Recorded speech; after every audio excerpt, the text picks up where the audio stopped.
Informe especial. Con la salud, no.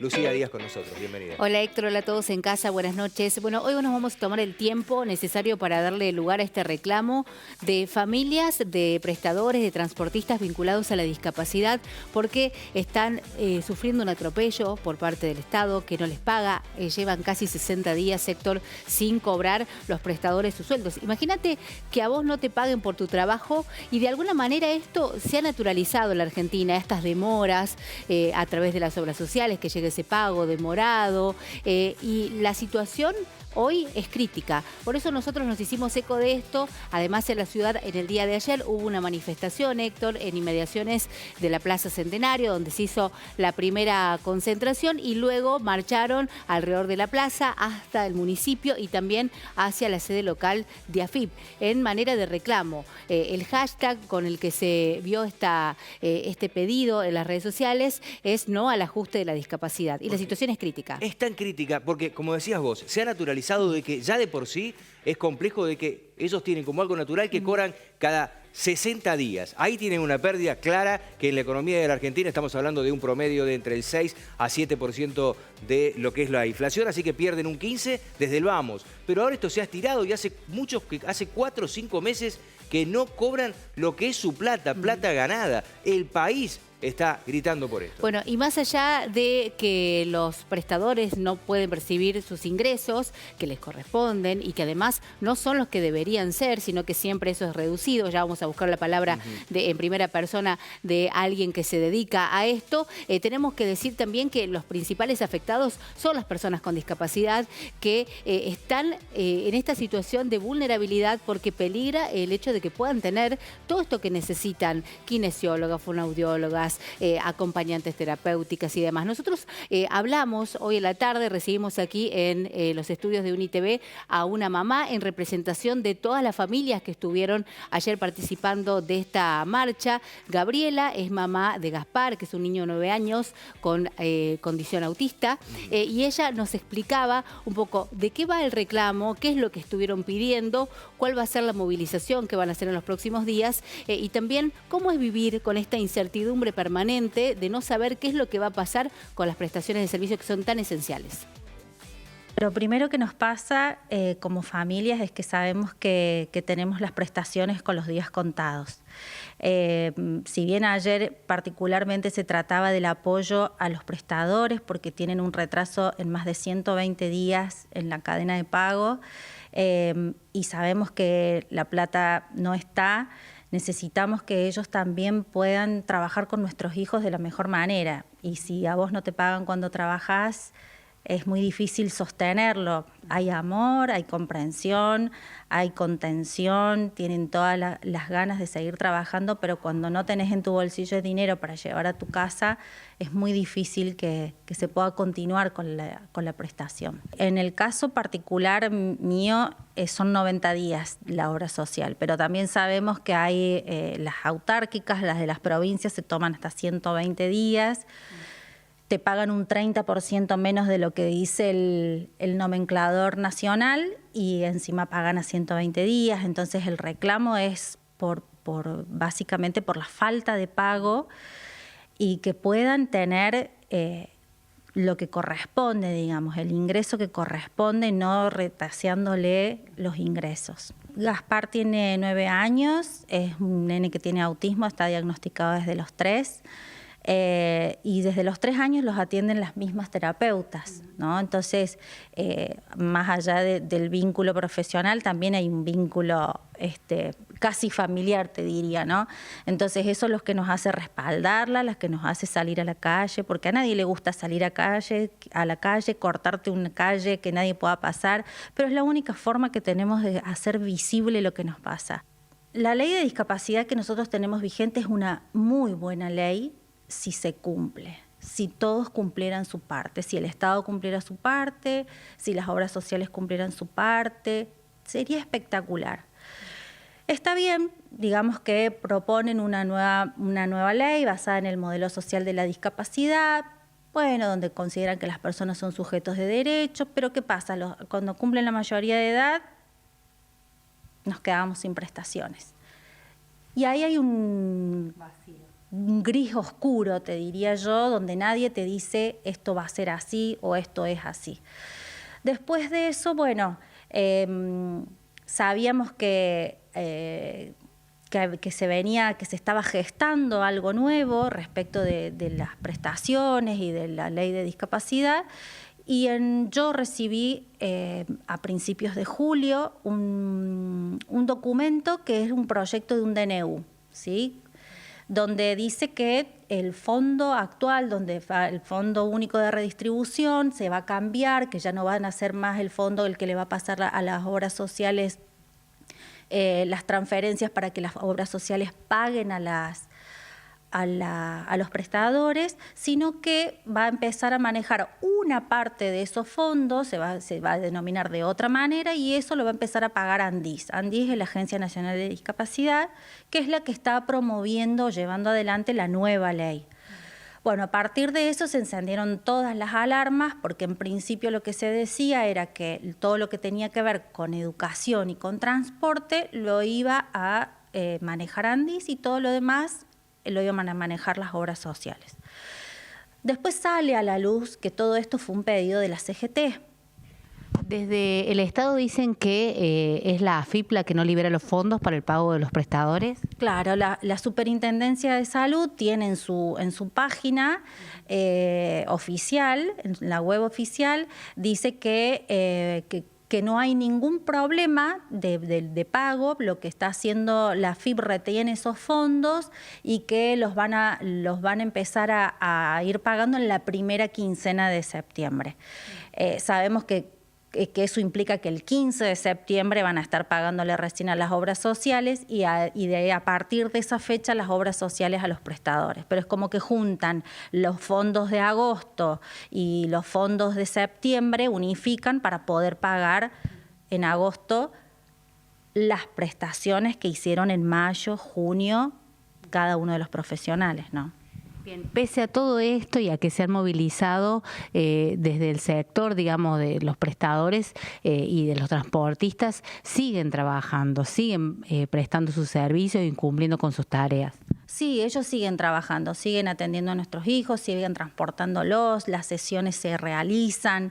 Ellos no van a dejar a nuestros hijos desamparados, pero la realidad es que nadie puede vivir del aire. Entonces hay prestadores que trabajan en 1, 2, 3, 4 centros, pero están todos exactamente en la misma situación. No es que a una obra social le han retenido los pagos, sino a todas las obras sociales del país. Entonces esto es algo que les afecta. Si ellos no trabajan en el sector privado, que pueden llegar a tener algún ingreso por ese lado, directamente no tienen ingresos. Y es, digamos, una situación en la que todos entendemos, las familias entendemos, y por eso estamos apoyándolos. Por parte de las obras sociales, ¿se han manifestado de alguna forma respecto de esto? ¿O esto en alguna forma los beneficia en algunos casos? Porque hay algunas cosas que ya no van a tener que atender. Bueno, sí, sabemos que son las obras sociales, o sea, los gremios nucleados en la CGT, que son los que han pedido que le saquen de su órbita todo lo que tenga que ver con salud, con educación y con transporte. Eso lo sabemos. Hoy por hoy lo único que te dicen es no nos giraron los fondos, pero tampoco blanquean esta situación de que ellos son los que están esperando que esto suceda para liberarse de estas prestaciones. Bueno, ¿van a seguir tomando alguna otra medida? ¿Piensan movilizarse de nuevo? Mañana tenemos pensado el jueves a las 12 del mediodía vamos a estar en el Consejo Deliberante, vamos a pedirle a los concejales que eleven un petitorio para poder darnos una respuesta, ¿sí? Que se involucre todo el arco político, que se involucre, que conozca, si no conocen les contamos de qué se trata. Para que ellos también, desde su lugar, por ser elegidos por el pueblo de Villa María, también nos den una respuesta al respecto. Y después la idea es seguir marchando hasta la sede de la Superintendencia de Seguros de Salud. Si una familia tuviese que cubrir de su bolsillo todas estas prestaciones que muchas veces necesitan, dependiendo por supuesto de cada realidad, de cada paciente, ¿es viable eso? En mi caso, o en el caso de Gaspar, él tiene 4 profesionales, superan los 100.000 pesos. Si tuviéramos que hacer algo, Carlos no podría.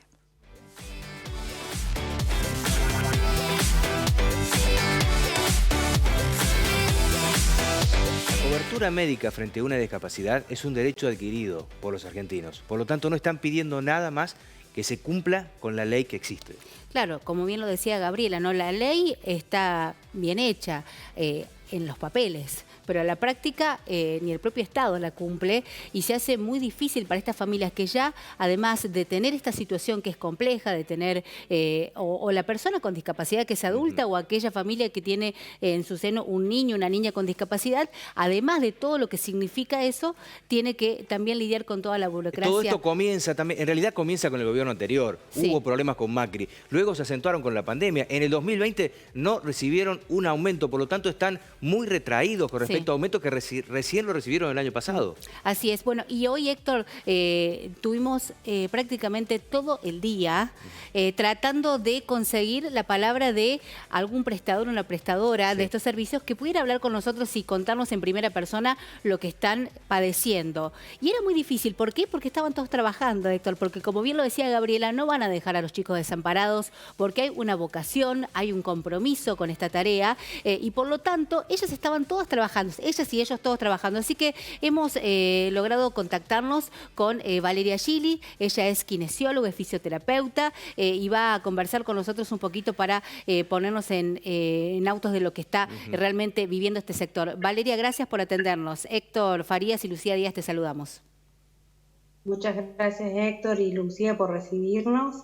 Y la verdad que sí, que ayer paramos, hoy ya volvimos a nuestra tarea habitual, porque nuestro reclamo no es en contra de las familias ni en contra de la gente en general. Nosotros nos gusta esto, nos gusta trabajar, pero bueno, la sociedad se tiene que enterar de cómo trabajamos y en qué condiciones. No podemos estar cobrando 3, 4 meses con aranceles muy bajos y tenemos una familia que sostener, tenemos un lugar que sostener y se nos hace muy difícil. La verdad es que muchas gracias por el espacio. En este caso creo que es necesario hablar de números para que la gente tenga en claro, ustedes, profesionales de la salud, qué es exactamente la realidad que están viviendo. Te hago 2 consultas puntuales y permitime hacerlo en primera persona con vos. En primer lugar, ¿cuánto hace que no estás cobrando prestaciones? ¿Cuántos meses han pasado del último cobro? Y el segundo punto, ¿cuánto cobras por sesión o como se denomine lo que es tu cobertura? Y nosotros depende, o sea, hay obras sociales como APROS, que paga un 30% menos del valor APE, y el arancel se va actualizando, pero yo estoy cobrando, algunas obras sociales no han pagado marzo, otras no han pagado abril, y la mayoría tienen que pagar junio. Valeria, consultarte respecto de esta posibilidad de que se transfiera esta responsabilidad que hoy tienen las obras sociales, que son subvencionadas en gran parte por el Estado, de pagarles a ustedes, a esta agencia de discapacidad.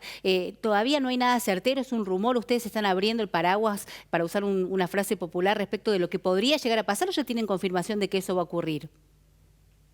No, salió un DNU que nos llegó, o sea que no salió, que un borrador diciendo que se va a pasar, que las obras sociales no se harían cargo del sistema prestacional como está haciendo hasta ahora. Por eso abrimos el paraguas y también alertar a que sería mucho más complicado que el sistema que tenemos ahora.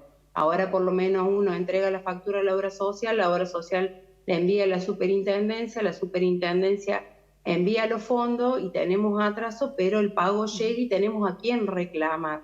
De la otra forma es muy difícil, es como nos pasa con APROS. Con APROS es muy difícil el reclamo. Llegar a reclamar es muy difícil. Así que, por lo tanto, por un lado me estás diciendo, APROS, para poner como ejemplo, les paga el 30% menos de lo que deberían cobrar ustedes de la consulta. Y a eso le sumamos una demora de 6 meses en algunos cobros para retrotraernos a principio de año, y teniendo en cuenta la inflación en la Argentina, volvieron a perder un 30 y pico por ciento. O sea, se quedan con un 30% en realidad del 100% que deberían cobrar de una prestación. Sí, cuando nuestros alquileres y nuestros gastos suben todos los meses. O sea, se va actualizando, pero el precio nunca se actualiza en ninguna obra social en realidad, porque el sistema nacional también está muy bajo. Y nosotros la prestación que hicimos en marzo, la presentamos en abril y la cobramos 3, 4 meses después, con el valor que facturamos en marzo, ¿no? O sea, nunca se actualiza a la inflación que vivimos. La realidad del transporte también es muy complicada, no sé si estás consustanciada de esto, pero también los chicos que necesitan sí o sí movilizarse con un transporte también está complicado porque ha quedado bajísimo. Creo que están hablando de 25 pesos el kilómetro, algo así es lo que se está pagando. Sí, y nosotros necesitamos de los transportistas sí o sí, porque los niños tienen que llegar a los centros de rehabilitación. Y es un trabajo en conjunto, terapista, transportista, familia, o sea, es un trabajo en conjunto y como profesionales siempre priorizamos al paciente, no lo vamos a dejar. Entonces también estamos ahí como en una situación muy difícil, que nosotros no vamos a hacer abandono de paciente, no lo vamos a dejar de atender, pero también tenemos que cobrar, vivimos de esto, o sea, nos encanta nuestra profesión, amamos lo que hacemos, no elegiría otra cosa, pero vivo de esto y tengo una familia que mantener también. Entonces por ahí se nos hace muy complicado el día a día y tener que estar burocráticamente renegando con todas estas cosas es mucho, o sea, como que soy kinesióloga y quiero dar lo mejor de mí a mis pacientes, no tener que estar peleando por lo que tengo que cobrar. ¿Hay alguna, Valeria, alguna respuesta que ustedes hayan tenido, alguien que se haya comunicado con ustedes para dar algún tipo de indicio de una posible solución a esto? ¿O simplemente ustedes han marchado, han manifestado su reclamo, pero no han recibido ningún tipo de contacto? Por el momento no se ha recibido ningún tipo de contacto. La responsabilidad... Hemos marchado, y cuando se vuelve a hacer otra marcha al Consejo Deliberante al mediodía, pero no hemos recibido ninguna respuesta de ningún tipo. No sé dónde está retenida la plata. La realidad es que la responsabilidad toda tiene que ver con el gobierno nacional, más allá de la presentación que se ha hecho en los diferentes municipios, más allá. La realidad es que esto lo soluciona el gobierno nacional o no lo soluciona nadie. Así es. Gracias por habernos atendido. Un gusto haber conversado con vos. Ojalá que en la próxima oportunidad sea para hablar del trabajo de ustedes y no el trabajo que no cobran. Muchas gracias. Que así sea. Bueno, me parece, Lucía, que esto se está visibilizando a tal punto en la Argentina como no había pasado nunca, con la unión de aquellos que son, en realidad, todos víctimas de lo que está ocurriendo, que uno puede avisorar de que alguna solución se le va a dar en lo pronto. Y ojalá que así sea, Héctor, porque como decíamos al principio, se ha naturalizado esto y ahora se tiró tanto de la cuerda que ya se cortó. Y ya estas personas que tienen tanta vocación y que, como decía Valeria, no vamos a abandonar al paciente, dicen, bueno, basta, porque no podemos seguir así. Una solución hay que encontrar y, como bien decías, es el gobierno nacional, el Estado, quien tiene que dar la respuesta. Y si alguien abandona a un paciente, no van a ser ellos, sino que será el Estado, llegado el momento en donde ellos realmente ya no puedan dar más la prestación.